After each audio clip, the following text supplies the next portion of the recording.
원래 우리 교회 주제가 일상이 묵상이 되는 교회입니다. 우리 작년 주제는 묵상이 일상이 되는 교회였습니다.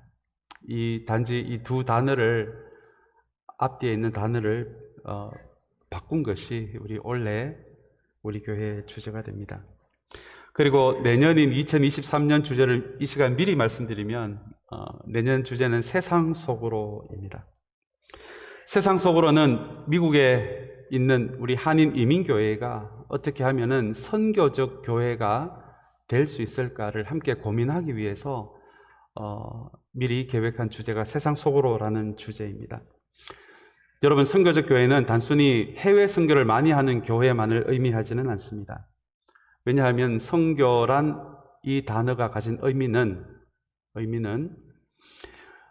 예수 그리스도의 복음을 가지고 죄로 악으로 오염되어져 가고 있는 이 세상을 고치고 회복하는 그 모든 일이 바로 선교이기 때문에 그렇습니다.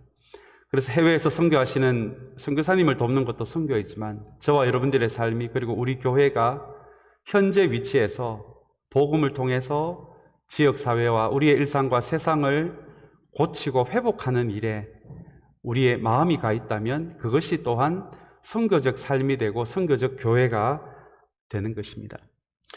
이렇게 작년에는 묵상, 올해는 일상, 내년에는 세상이라는 이 세 주제로 3년짜리 주제를 정한 이유는 이 세 가지 단어가 우리의 신앙의 핵심이 되기 때문에 그렇습니다. 그리고 성경이 이야기하는 우리의 신앙이 성숙되어져 가는 방향이기 때문에 그렇습니다. 예수님은 우리의 신앙이 내면에서 시작이 되고 그리고 일상으로 이어지며 마침내는 세상으로 향해 가는, 내면, 일상, 세상으로 나아가는 것이 신앙의 참된 방향임을 사복음서 여기저기에서 우리에게 말씀하고 있기 때문에 그렇습니다. 그래서 설립이 된 지 이제 얼마 되지 않는 우리 교회에 이렇게 묵상, 일상, 세상이라는 주제를 정한 것은 다시 한번 설립된 우리 교회가 해도 되고 안 해도 되는 일이 아니라 반드시 해야 되는 이 묵상과 일상과 이 세상이라는 선교를 통해서 우리 교회의 본질적인 DNA를 함께 성령과 함께 공동체와 함께 만들어 보고자 하는 마음으로 이렇게 3년짜리 주제를 정한 것입니다. 올해는 두 번째 해인 일상에 관련된 그런 해입니다. 이제 묵상에서 출발해서, 그렇다면 우리가 이 묵상한 말씀을 교회 안에서뿐만 아니라 어떻게 하면은 우리의 일상에서도, 삶의 작은 부분에서라도 실천할 수 있을까를 함께 고민해 보고자 하는 그 마음이 담긴 것이 바로 일상이 묵상이 되는 교회입니다. 이 주제를 일전에 한번 우리 교인들, 우리 소그룹에서 한번 나누었는데, 어떤 분이 그렇다면 2022년에는 이제 묵상은 안 합니까? 라고 이렇게 묻는 분이 계셨습니다. 여러분, 아닙니다. 어떻게 하나님 말씀을 묵상하는 것을 주제가 일상이라고 해서 관둘 수가 있겠습니까? 그래서 일상이 묵상이 되는 교회라고 그렇게 이름을 붙인 이유도 바로 거기에 있습니다. 하나님의 말씀을 묵상하고 그 말씀이 우리를 다스리도록 하는 이 하나님의 말씀 묵상은 신앙의 기본 중에서도 기본이어서, 아무리 주제가 바뀌어도 우리가 이 말씀 안에 머물러야 하는 것은 우리의 신앙의 출발점이자 가장 근본이 된다는 것을 또한 기억하는 우리 모두가 되면 좋겠습니다. 그렇다면 성경이 일상에 대해 이야기하고 있습니까? 라고 그렇게 묻는 분도 계셨습니다. 예, 물론입니다. 구약부터 시작해서 신약에 이르기까지 일상이라는 단어가 직접 나오지는 않지만 하나님의 말씀이 단순히 묵상이 되는 수준에서 그치는 것이 아니라 이것이 우리의 삶에 반드시 실천되어져야 한다, 일상에서 우리의 몸으로 사라져야 한다라는 이야기는 성경 도처에 나옵니다. 그 중에 아마 대표적인 말씀이 잠언일 것 같습니다. 잠언은 신학자들이 바로 일상을 위한 성경이다, 이렇게 이름을 붙일 정도로 이 잠언에는 일상에 대한 이야기가 얼마나 많이 나오는지 모릅니다. 우리 먼저 잠언 1장 20절, 21절 말씀을 너무너무 중요한 말씀이어서 우리 같이 한번 읽으면 좋겠습니다.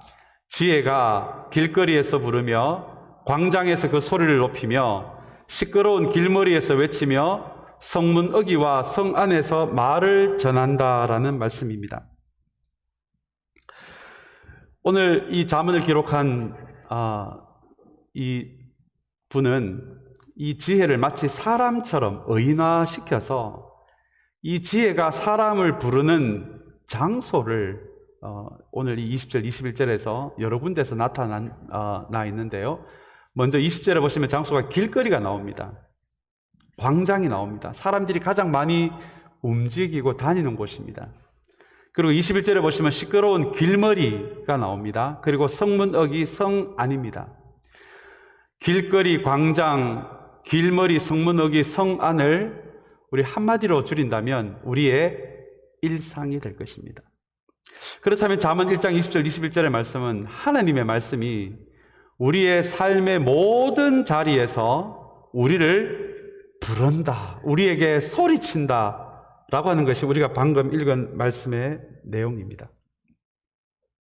이 말씀은 우리의 일상이 이루어지는 모든 곳에서 성전뿐만 아니라, 그 시대는 성전이었으니까요, 성전뿐만 아니라 우리의 일상이 이루어지는 길거리, 광장, 시끄러운 길머리, 성문 어귀, 성안, 우리의 일상 모든 곳에서 하나님의 말씀이 필요하다라는 의미가 됩니다. 왜냐하면 우리의 일상은 선택으로 가득 차 있기 때문입니다. 이것을 선택할 것인지 저것을 선택할 것인지, 우리의 일상은 선택으로 가득 차 있고요. 그리고 잠언이 이야기하는 이 핵심 메시지 중에 하나는 우리의 신앙의 진정성은 성전 안에서뿐만 아니라 우리의 일상에서 우리가 하는 선택에서 우리의 진짜 신앙이 드러난다라고 하는 그것이 또한 잠언의 핵심 메시지이기도 합니다. 우리가 성전에서 짐승을 잡아서 구약시대였으니까요, 하나님께 진정으로 진실하게 예배를 드리는 것도 너무너무 중요하지만, 또한 우리의 신앙의 진정성은 우리가 일상에서 하는 우리의 모든 선택에서 실제로 우리가 어떤 가치를 가지고 살아가고 있고, 우리가 정말 예배하는 것이 하나님인지 아니면 다른 어떤 것인지를 드러내는 것이 바로 우리의 선택에 달려 있다라고 하는 것이 잠언이 전체적으로 이야기하고 있는 핵심 메시지 중에 하나입니다. 그래서 이 잠언을 기록한 분은 오늘 방금 우리가 읽은 이 말씀을 통해서 지혜가, 즉 하나님의 말씀이 우리 길거리에서도 부르고 성전 안에서도 부르고 성전 밖에서도 사람이 많이 모이는 광장에서도 우리를 부른다라고 하는 것은 삶의 모든 자리에서 우리가 일상에서 선택을 하는 그 모든 순간에 그때 우리의 신앙의 진정성이 드러나게 되어 있다. 그래서 여러분, 이 잠언을 일상을 위한 하나님의 말씀이라고 그렇게 부르고 있습니다.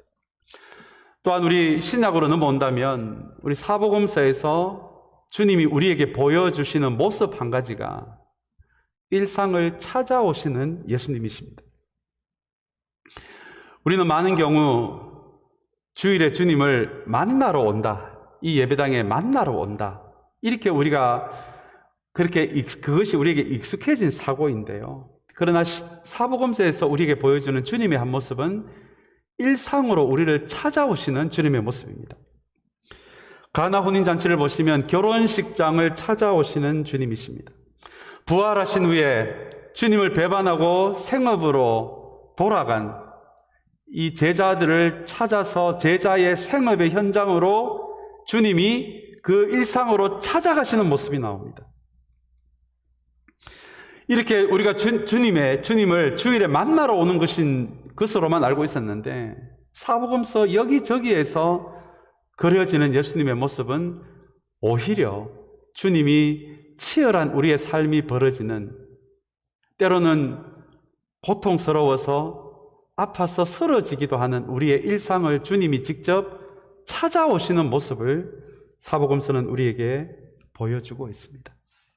그래서 이 신앙이 벌어지는 이 실제의 장소가 예배당이 될 뿐만 아니라 더 나아가서 또한 일상이 되어야 한다는 것을 주님은 이렇게 일상에 있는 제자들을 찾아다니시는 모습, 그리고 일상에서 벌어지는 결혼식 같은 일상의 현장을 찾아오시는 주님의 모습을 통해서 또한 우리의 신앙의 자리가, 또한 우리가 주님을 만나야 하는 자리가, 주님의 말씀을 의해 다스림을 받아야 하는 자리가 우리의 일상이 되어야 함을 그렇게 우리에게 말해주고 있습니다. 어떤 영성가가 이런 이야기를 합니다. 크리스천에 대한 사탄의 전략이 시대마다 바뀌는데, 이전에는 신앙에서 멀어지도록, 아예 성전에, 아예 교회에 예배드리지 못하도록 핍박을 하는 것이 이전의 방식이었다면, 지금은 21세기에 맞게 사탄의 전략도 교묘하게 바뀌어져서 지금은 이런 전략을 피고 있다고 합니다. 사탄이 이렇게 이야기를 한다고 이분 책에서 이야기를 하는데요. 이분이 이렇게 표현을 합니다. 사탄이 이렇게 이야기를 하는데요. 그래, 신앙생활 열심히 해라. 나는 신앙생활을 막을 마음도 없고 막을 힘도 없다. 그러니 너희들은 열심히 신앙생활 해라. 그러나 한 가지 부탁한다. 신앙생활을 하되 교회 안에서만 해라. 이것이 21세기의 사탄의 전략이라고 합니다. 그리고 우리가 말하는 일상은 그냥 다른 사람들이 사는 것처럼 그렇게 같이 살아가기만 하면 된다. 일상은 다른 사람들처럼 살아가고 너희들이 말하는 참된 신앙이라는 것은 교회 안에서만 지키면 된다. 이렇게 우리에게 끊임없이 이런 거짓된 메시지를 주는 것이 21세기의 사탄의 전략이라고 이분은 그렇게 이야기를 합니다. 그래서 일상에서는 하나님을 의식하지 못하게, 주님을 의식하지 못하게, 그냥 살기에 바쁜 자리, 정신없이 살아가는 자리, 그래서 주님을 생각하지 않아도 되고 말씀에 의해 다스림을 받지 않아도 되는 자리처럼 그렇게 살아가다가 주일이 되면 정신이 번쩍 들어서 주님을 만나러 오는 그런 신앙생활을 하도록 우리를 유도해 가는 것이, 이것이 21세기의 사탄의 전략이라고 이분은 그렇게 이야기를 합니다. 오늘 우리가 새해 첫날 일상이 묵상이 되는 교회라는 우리 말씀으로 우리 새해 첫날 하나님의 말씀을 함께 나누고 있는데, 오늘 우리가 읽은 짧은 2절의 말씀이지만 또한 이 2절의 말씀이 신앙의 핵심 장소가 교회뿐만 아니라 또한 우리 일상이 되어야 한다는 것을 이야기해 주는 말씀이 우리가 방금 읽은 로마서 12장 1절과 2절의 말씀입니다. 오늘 본문에서 바울은 참된 신앙의 장소를 일상으로 연결시킵니다. 먼저 한번 1절의 말씀을 우리 한번 같이 보도록 하겠습니다. 우리 짧은 2절의 말씀이어서 우리 1절의 말씀도 한번 같이 읽으면 좋겠습니다. 형제 자매 여러분, 그러므로 나는 하나님의 자비하심을 힘입어 여러분에게 권합니다. 여러분의 몸을 하나님께서 기뻐하실 거룩한 산 제물로 드리십시오. 이것이 여러분이 드릴 합당한 예배입니다. 라는 말씀입니다. 먼저 여러분, 우리 1절의 말씀을 가만히 보시면 그러므로 라는 단어가 나옵니다. 아마 세상에 존재하는 수많은 그러므로 중에 오늘 이 로마서 12장 1절에 나오는 이 그러므로가 아마 우리의 신앙의 차원에서 본다면 가장 중요한 그러므로가 될 것 같습니다. 이 그러므로라는 단어는 우리가 소위 우리 학교에서 배울 때 접속사라고 아마 배웠을 것입니다. 우리가 뒤에 이 그러므로 앞에는 근거나 이유가 나오고요, 뒤에는 결과가 나오는 그 원인과 결과를 연결하는 접속사가 바로 그러므로입니다. 가령 예를 든다면 오늘 비가 많이 옵니다. 그러므로 오늘 우산이 잘 팔릴 것입니다. 우리가 이렇게 말할 수 있을 것 같아요. 우산이 많이 팔릴 수밖에 없는 근거가 바로 그러므로라는 단어 앞에 나옵니다. 비가 많이 오기 때문입니다. 비가 오기 때문에 그러므로 결과로 우산이 많이 팔릴 것입니다. 원인과 결과를 잇는 단어가 바로 그러므로라는 단어입니다. 그렇다면 여러분, 왜 이 12장 1절에 나오는 그러므로가 세상에서 가장 중요한 그러므로라고 제가 말했는 이유가 이제 바로 여기에 나오는데요. 로마서 1장부터 11장까지는 하나님이 누구신지, 주님이 누구신지, 그리고 성령이 누구신지, 그리고 하나님, 예수님, 성령님이 우리를 위해 무슨 일을 하셨는지가 설명되는 것이 1장부터 11장까지의 내용입니다. 12장부터 로마서 마지막 장까지는 그렇다면 우리가 어떻게 살아야 할 것인지에 대한 말씀이 12장부터 등장하는데요. 그래서 이 12장에 등장하는 단어가 바로 그러므로라는 단어입니다. 12장부터 이어지는 로마서 마지막 장까지의 이 말씀의 전체 주제는 그렇다면 우리는 신앙인으로서 어떻게 살아야 할 것인가라는 이 큰 주제로 기록된 것이 12장부터 16장까지입니다. 그리고 앞에는 조금 전에 말씀드린 1장부터 11장까지는 하나님이 누구신지에 대한 이야기가 나옵니다. 그리고 그 사이에 그러므로라는 단어가 있다라면 우리가 이 세상에서 하나님의 말씀을 우리가 할 수 있는 만큼 몸으로 살아내어야 하는 이유가 바로 1장부터 11장까지가 바로 그 근거가 된다는 말씀이 바로 이 그러므로입니다. 우리가 주님이 어떤 분이신 줄 알았고 주님이 우리를 위해서 무슨 일을 하셨는지를 알았으므로 그러므로 우리는 이 세상에서 이렇게 살아야 한다. 이렇게 앞의 내용과 뒤의 내용을 하나님에 대한 참된 지식과 우리의 삶에서의 실천을 이어주는 단어가 바로 그러므로라는 단어입니다. 만약에 로마서가 11장까지 끝났다면 우리는 아마 하나님에 대한 지식을 머리로 배운 것에서 끝이 났을 것입니다. 그렇다면 우리의 신앙은 절반의 신앙이 될 수밖에 없을 것입니다.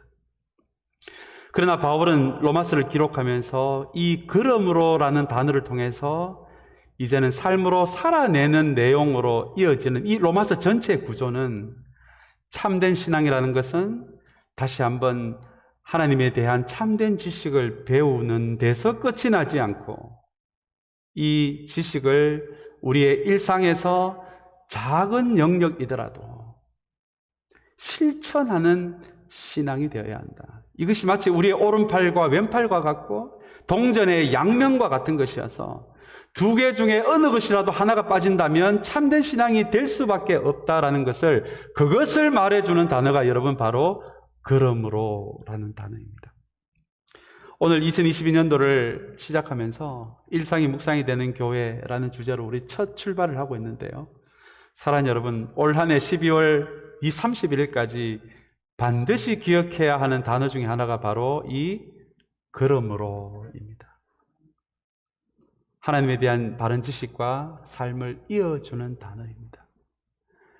우리의 어쩌면 올 한 해뿐만 아니라 우리의 평생의 신앙의 자리에서도 결코 잊지 않는 이 단어 그러므로가 되기를 주님의 이름으로 간절히 소망합니다. 그리고 여러분 오늘 1절을 보시면 또 이어서 나오는 단어가 여러분의 몸이라는 단어입니다. 우리 1절 중반부에 나오는 말씀인데요. 저는 여러분 이 말씀을 묵상하면서 이 바울이 여러분의 몸이라고 한 것이 얼마나 감사했는지 몰라요. 만약에 여러분의 몸이 아니라 여러분의 머리를 이라고 만약에 바울이 말씀했으면 우리는 구원받은 즉시 아마 우리는 도서관에 가서 매일 성경을 연구하고 신학을 연구하고 계속 머리에 지식을 쌓기만을 머리에 지식을 쌓는 것이 참된 신앙인 것처럼 만약에 바울이 여러분의 머리를 이라고 이렇게 표현했더라면 아마 그런 일이 벌어질 것 같아서 아마 제가 아찔했던 그런 기억이 납니다. 근데 여러분 오늘 다행스럽게도 바울은 여러분의 머리가 아니라 몸이라고 이렇게 표현을 합니다. 하나님이 누구신지 그리고 그분이 우리를 위해 무슨 일을 하셨는지를 우리가 알게 되었다면 그 다음에는 우리의 몸으로 그 말씀을 살아내라는 의미가 바로 여러분의 몸이라는 단어입니다. 다시 이야기하면 하나님의 진리가 우리의 머리에만 있다면 이것이 우리에게 참된 진리가 될 수 없지만 우리가 머리로 알게 된 하나님에 대한 참된 지식을 우리의 몸으로 살아낼 때, 우리의 일상에서 그것을 몸으로 살아낼 때 그것만이 우리에게 참된 진리가 될 수 있다라는 의미도 여러분의 몸을 이라는 이 말씀의 의미입니다. 제가 일전에 제가 참 좋아하는 예화여서 신앙의 참된 본질이 무엇인지를 우리에게 보여주는 예화에서 여러분들에게 아마 몇 번 말씀드린 기억이 나는데요. 다시 한번 이 예화를 함께 나누기를 원합니다. 산을 책으로만 배운 사람과 직접 몸으로 그 산 안에 들어가 본 사람의 차이, 아마 여러분 이제 잘 아실 것 같습니다. 산을 책으로만 배우면 그 산 이름을 들었을 때 그 산이 몇 피트이고 봉우리가 몇 개이고 숫자가 떠오릅니다. 그러나 실제 내 몸으로 그 산을 타본 사람, 그 산 안에 들어가 본 사람은 그 산 이름이 들렸을 때 새소리가 들릴 것입니다. 물소리가 들릴 것입니다. 그리고 그 산에서 마신 맑은 공기가 느껴질 것입니다. 이것이 머리로만 알고 있는 사람과 몸으로 직접 해본 사람의 차이입니다. 그래서 어떤 사람은 세상에서 가장 긴 여행길, 도착하기에 가장 오래 걸리는 여행길이 바로 머리에서 가슴으로 가는 여행이라고 합니다. 머리와 가슴, 우리가 생각하면 이거 얼마 안 되는 거리 같은데 왜 머리에서 가슴으로 가는, 하나님에 대한 지식이 머리에서 가슴까지 가는 길이 오래 걸릴 수 있는 이유가, 그 이유는 바로 머리에서 가슴으로 갈 때 그 중간 단계가 몸으로 살아낸 것만이 우리의 가슴으로, 하나님에 대한 경험이 우리의 가슴으로 가기 때문에 그렇습니다. 그래서 하나님에 대한 이 참된 지식을 삶에서 조금이라도 살아내지 못한 사람이 어쩌면 결코 갈 수 없는 긴 여행길이 머리에서 가슴으로까지 가는 여행길입니다. 하나님에 대한 지식이 머리에서 시작이 돼서 가슴으로 가는 것이 우리의 신앙의 성숙을 말한다면, 여러분 그 성숙은 오늘 본문이 이야기하는 것처럼 하나님의 말씀을 우리의 몸으로 살아낼 때 그것이 가능하다라는 것이 여러분의 몸으로라는 말씀의 의미입니다. 그리고 이어서 우리 1절 말씀을 보시면 또 산재물이라는 단어가 나옵니다. 너무너무 중요한 단어입니다. 하나님의 말씀을 몸으로 살아내는 것이 어떤 것인지를 바울은 이 산재물, 영어로 하면 living sacrifice입니다. 이 단어로 우리에게 설명을 하고 있습니다. 여러분, 제물이 뭔지 잘 아실 거예요. 구약에는 짐승을 죽여서 제물로 드렸습니다. 그러나 신약의 시대 때는 이제 짐승을 죽여서 드리는 예배를 드리지 않습니다. 왜냐하면 주님께서 십자가에서 우리를 위해 제물이 되셨기 때문입니다. 그래서 우리는 더 이상 짐승을 죽여서 예배를 드리는 방식이 아니라 하나님의 말씀과 하나님의 영으로 예배를 드리는 시대가 바로 이 신약의 시대가 된 것입니다. 여러분, 저는 이것이 얼마나 다행인 줄 모릅니다. 만약에 구약의 예배가 아직까지도 계속되고 있다면 우리는 이 교회 앞마당에서 매일 소 잡고 양 잡고 염소 잡는 것이 아마 매주일 교회 앞마당이 피로 철철철 넘쳐나는 것이 예배의 모습이 될 것입니다. 그러나 이제 주님께서 우리를 위한 제물이 되셨기에 이제는 더 이상 우리가 짐승을 죽여서 예배를 드리는 것이 아니라 이제 신약 시대의 예배부터 지금까지의 예배는 죽인 짐승이 제물이 아니라 살아있는 우리가 예배 시간마다 주님께 드려지는 제물이 되어야 한다라고 하는 것이 living sacrifice, 산 제물이라는 말씀의 의미입니다. 그렇다면 여러분, 우리가 어떻게 예배 시간에 우리가 주님 앞에 드려지는 이 예배 시간마다 드려지는 산 제물이 될 수가 있겠습니까? 오늘 우리가 방금 읽은 이 말씀은 일상에서 우리의 하나님의 말씀을 우리가 조금이라도, 우리가 완벽하게 살아내지는 못하더라도 우리가 조금이라도 살아내기 위해서 몸부림치고 시도하고 좌절하는 한이 있더라도 또 일어나서 또 그 말씀을 실천하기를 애쓰는 그 한 주일간의 삶이 우리에게 있을 때 성경은 우리를 주일마다 하나님께 드려지는 일상에서의 우리의 그런 모습이 하나님께 드려지는 living sacrifice, 산 제물이 된다라고 하는 것이 오늘 로마서 1장에 나오는 산 제물이라는 말씀의 의미입니다. 이제 이 말씀을 대하니 아마 부담이 되시는 분들이 여기 계실 것 같습니다. 저도 이 말씀을 처음 대할 때 얼마나 부담이 됐는지 모릅니다. 신앙의 자리가 이 교회만 된다면 여러분 어떻게 보면 그게 참 편하잖아요. 주일날 예배하고 헌금하고 봉사하고 교제하고 집에 가는 것이 신앙의 전부라면 이 신앙이 굉장히 쉬울 것 같아요. 초신자도 이 정도는 얼마든지 할 수 있을 것 같습니다. 그런데 오늘 이 로마서의 이 산재물이라는 이 단어는 이 정도로 한다고 해서 우리가 하나님 앞에 산재물이 되는 것이 아니라 우리의 일상 전체에서 하나님의 말씀을 실천하는 그 일상의 자리가 있을 때 주일날 예배드리는 우리가, 이 자리에 앉아있는 우리가 죽은 짐승 대신에 하나님께 드려지는 참된 헌신의 자리, 참된 예배의 자리, 참된 제물이 될 수 있다라고 하는 것이, 사랑하는 여러분, 이것이 산제물이 된다라는 말씀의 의미입니다. 오늘 말씀 좋았어요. 찬양 좋았어요. 오늘 친교부가 끓여주신 국맛이 끝내줬어요. 그 정도에서 끝이 나는 것이 아니라 일상에서 진리를 몸으로 살아내는 사람들만이 주일날 예배 드릴 때 우리 자신을 죽은 짐승 대신에 하나님께 드리는 산 제물이 될 수 있다는 것을 사랑하는 여러분 꼭 기억하는 저와 여러분들이 되시기를 간절히 소망합니다. 그리고 여러분 1절의 말씀을 보시면 이어서 또 중요한 단어가 하나 나오는데요. 그 말씀이 바로 여러분이 드릴 합당한 뭐입니까?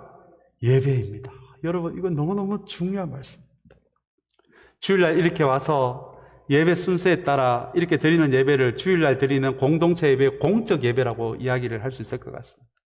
그런데 오늘 바울은 이 예배라는 단어를 통해서 주일날 공동체가 모여서 예배 드리는 이 예배도 주님께 진실하게 드려져야 하는 소중한 예배이지만 오늘 바울은 또 다른 예배가 있다고 우리에게 가르쳐 줍니다.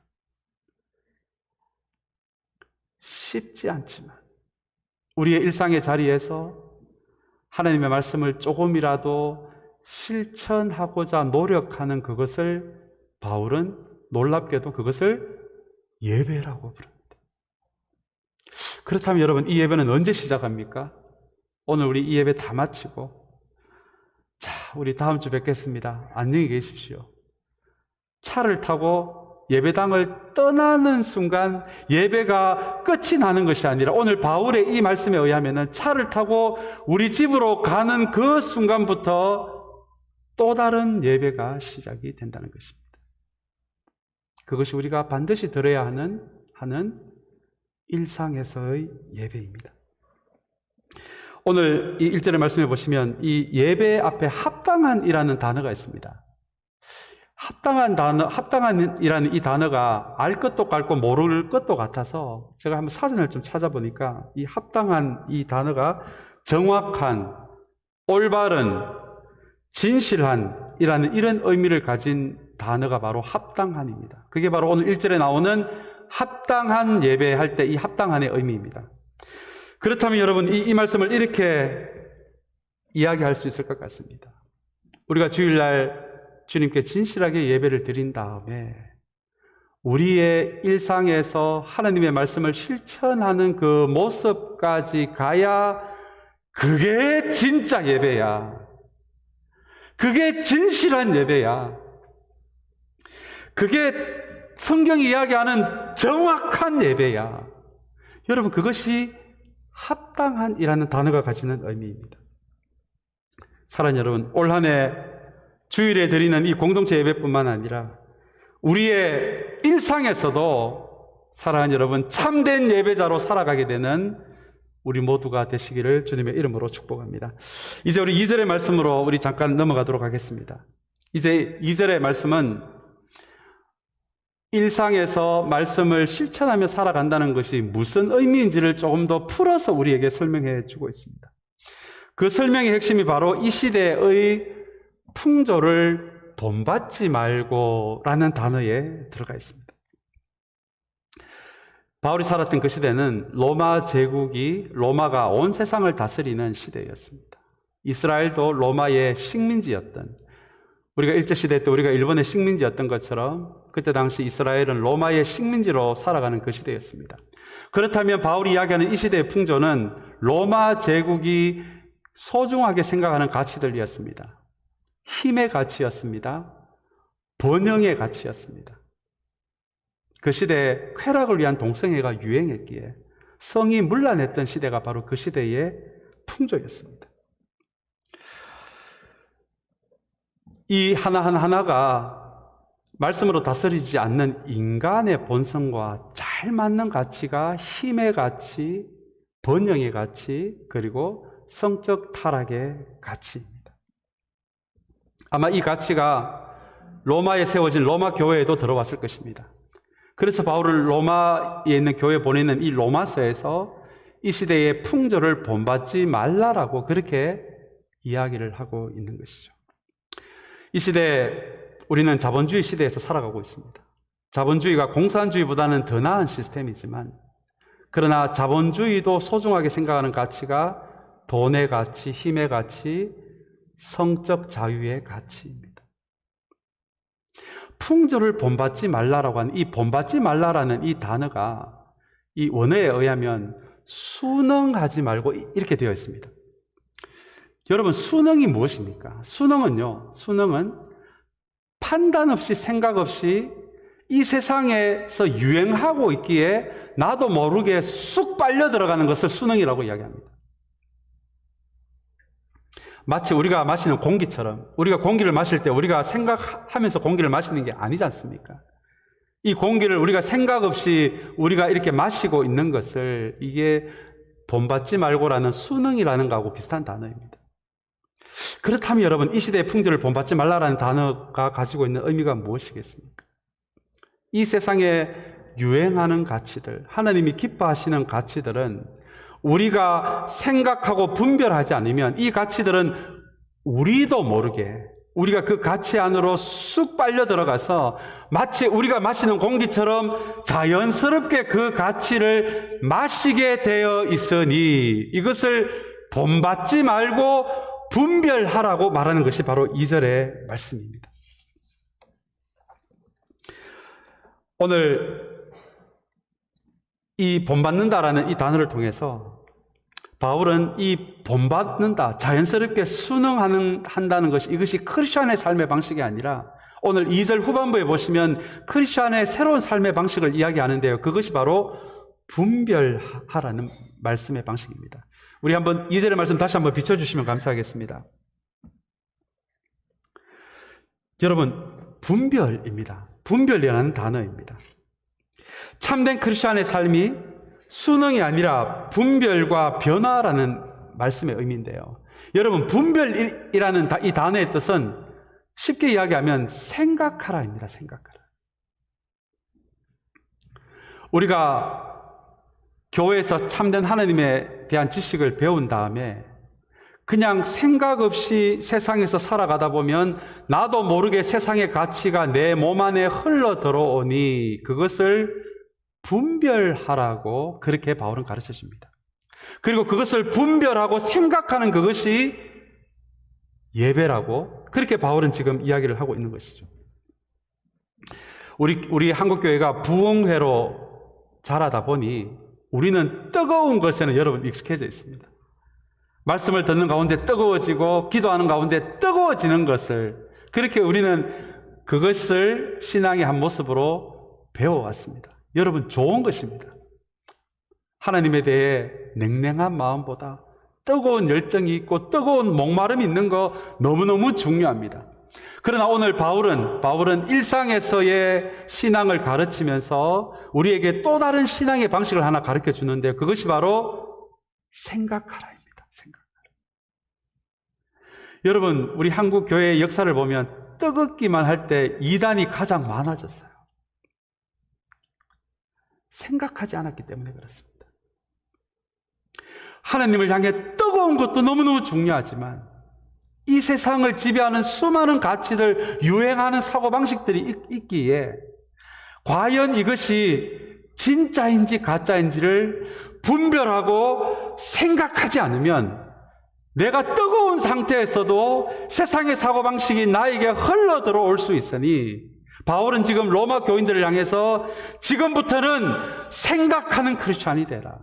생각할 줄 아는 크리스찬이 되라.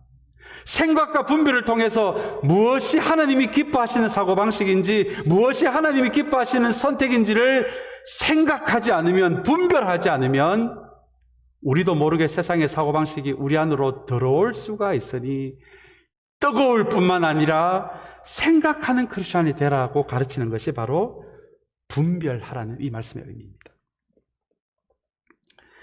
칼빈이 이런 이야기를 합니다. 마귀가 감당이 안 되는 크리스찬이 있는데 어떤 크리스찬이냐 하면 뜨거우면서도 생각하는 크리스찬이랍니다. 뜨겁기만 한 크리스찬은 조금만 속여도 잘 넘어오는데 이제 하나님의 말씀을 갖고 분별하고 생각까지 하려고 하니 도대체 이런 류의 크리스찬은 건드리기가 쉽지 않다라는 그런 의미에서 이 종교개혁을 하고 이 장로교를 시작한 칼빈은 우리의 신앙의 목표는 뜨거운 크리스찬과 더불어 생각하는 크리스찬이 돼요. 우리의 일상에서 생각하는 크리스찬이 되어야 한다라고 그렇게 이야기합니다. 사랑하는 여러분, 올 한 해 일상이 묵상이 되는 교회라는 주제로 생각하면서 다시 한번 오늘 이 걸음으로라는 단어, 몸이라는 단어, 산재물이라는 단어, 예배라는 단어와 함께 사랑하는 여러분, 올 한 해 이렇게 악으로 오염되어져 가고 있는 우리의 일상에서 무엇이 진짜 하나님의 뜻인지를 분별하고 생각할 수 있는 여러분의 삶이 되시기를 주님의 이름으로 축복합니다. 그것을 오늘 바울은 예배라고 하는 것입니다. 이제 마지막으로 2절에서 우리가 붙들어야 하는 중요한 단어를 하나 더 함께 나누고 말씀을 맺고자 합니다. 우리 2절의 말씀에 보시면 이 시대의 풍조를 본받지 말고 무엇을 새롭게 하라고 이야기를 하고 있습니까? 마음을 새롭게 하라고 이야기를 하고 있습니다. 여러분, 이 마음은 다른 사람의 눈에 보이지 않습니다. 나만 압니다. 그리고 하나님만 압니다. 이 마음이란 단어는 우리의 삶에서 진정한 변화가 시작되어야 하는 장소가 어디인지를 우리에게 보여줍니다. 진정한 변화가 마음에서 시작이 되지 않으면 우리는 교회에서 잘 믿는 척하는 위선으로 빠질 가능성이 너무나 크기 때문에 그렇습니다. 그래서 사복음서에서 주님도 우리의 신앙의 변화가 되어야 하는 첫 번째 장소는 바로 사람들의 눈에 보이지 않는 마음이 되어야 한다라고 그렇게 주님이 우리에게 말씀하고 계십니다. 그렇다면 여러분, 우리의 마음이 도대체 무엇으로 변화될 수가 있겠습니까? 말씀 묵상입니다. 교회에서 주일날 듣는 이 말씀 외에 아무도 보는 사람이 없는 자리에서도 오직 하나님만 나를 보시는 그 자리에서 여러분 하루 한 모금을 들을 수 있고 성경을 아주 하루에 몇십 분밖에 되지 않는 시간이더라도 성경을 열어볼 수 있는 그 말씀 묵상의 자리에 있는 사람들만이 그 마음의 변화가 시작이 됩니다.